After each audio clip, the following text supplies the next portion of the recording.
There is a general tendency that when everything is going on well, we tend to relax, to take it easy, and even sometimes not be bothered about what we are supposed to do. And when this laziness sort of creeps in, we realize that we are not attentive to the things around us. We tend to take things as they come.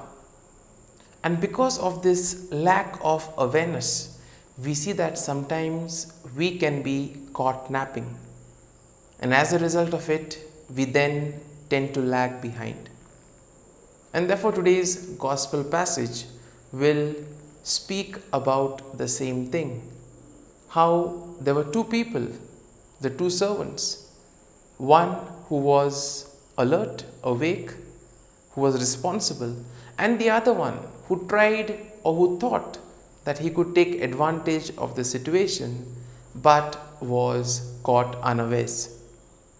Therefore, today's gospel reading will tell us to be alert and awake at all times, because we need to be prepared for anything that can come our way. And as we read today's gospel passage, we will come across this statement wherein it is said that he will put that one in charge of all his possessions, the one who was alert and who was awake when the master came. Now, what does this mean and how can we apply it to our lives? Well, let's find that out during today's episode of Tea Time with the Word.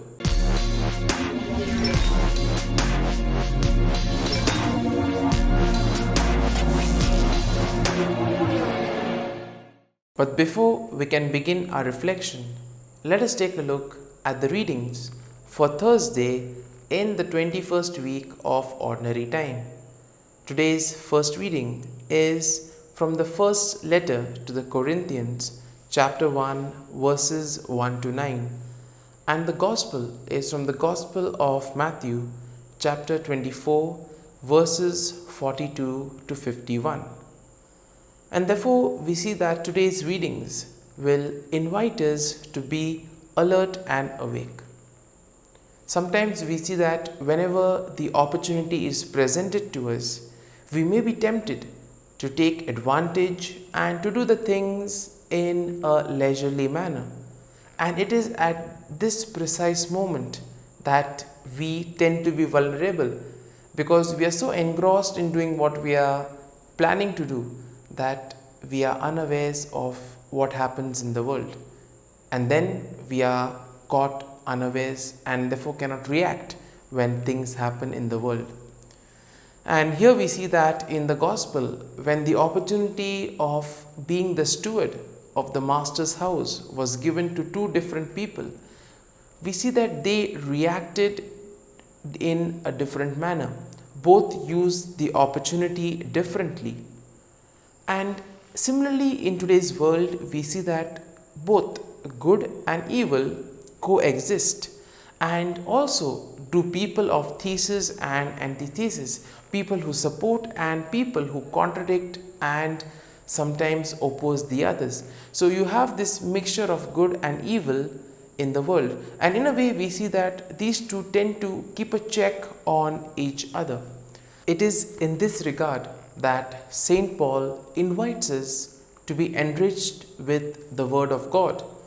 And he invites us to participate in the Word of God, in our knowledge, in our speech, as well as in all things in such a way that we are called to be saints. In other words, each one of us in our own ways can become saints. We need not be canonized or beatified, but through our actions, through those small deeds, we too can make a difference in the lives of others. And therefore we see that if we are able to put a smile on the face of a depressed person, that itself is a great thing. And these small acts in a way play a very important role, as they can help bring people closer to God. At the same time, we see that Jesus also calls us to be vigilant, and to be ready at any moment of our lives. Now, when we take a look at today's gospel passage, we see that today's gospel will speak about the coming of the Lord at the end times, and it exhorts everyone to be watchful, to be alert, and to keep a watch for the coming of the Lord. Now, at the time of the first Christians, there were many people who thought that the end of the world was close at hand, and therefore they were preparing and anticipating the return of Christ to come.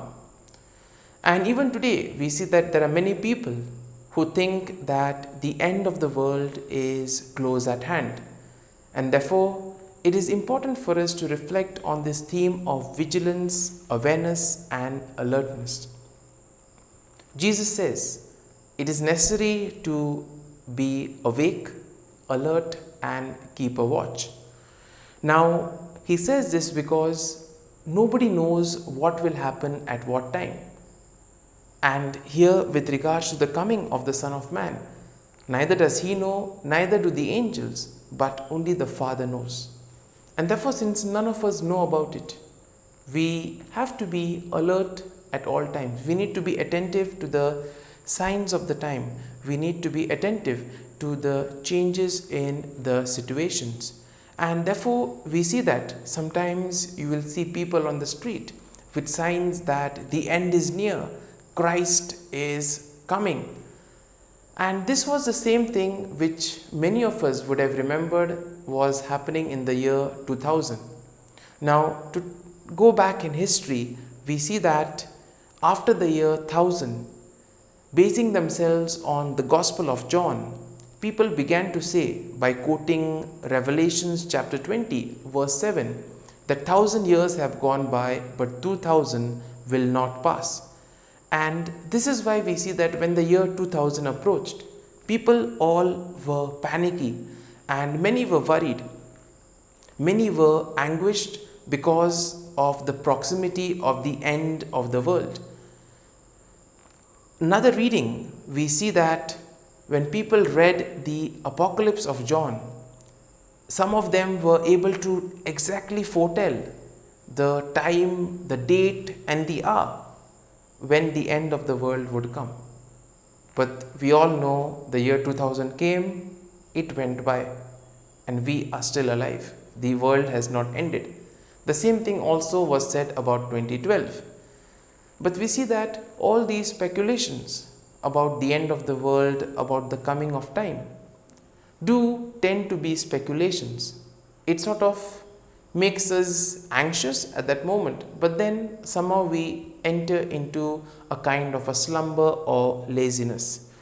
And therefore, in many places or in many churches, we see that this phrase, Jesus will return, is used to frighten people, or in some cults it is used in order to keep the cult united. Now, the same problems also existed in the early Christian communities of the first century. There were many persons of the communities who said that the end of the world was near at hand, that Christ was coming. And therefore, some of the community of Thessalonica in Greece, basing themselves on the preaching of Paul, said that Jesus would return. And that is why there were some people who no longer worked, because they said, what is the use? The end of the world is coming, I will die soon. But then we see that this did not happen. And therefore, Jesus invites us today that instead of speculating things, instead of being worried about the future, it is better to be alert and awake so you can then react according to the situation. And up until now, we may wonder, the end of the world has not come. How do we relate to this? Well, we need to understand that the coming of Christ has already taken place. Jesus already is existing in our midst. And therefore, we do not have to wait for a spectacular event to happen for Christ to be present among us. He is there in our friends, in our brothers and sisters. He is there in the needy. That is why the whole emphasis of Christ is to be alert so that you can recognize Him in others. You can recognize Him in the needs of the others. And therefore, by reaching out to others, you can also experience the love and joy of Christ. And therefore, as we reflect on the readings of the day, let us ask the Lord for the grace that we too may be able to experience Jesus in others, that we too may be alert and awake and be able to encounter Jesus every day in our lives. Amen.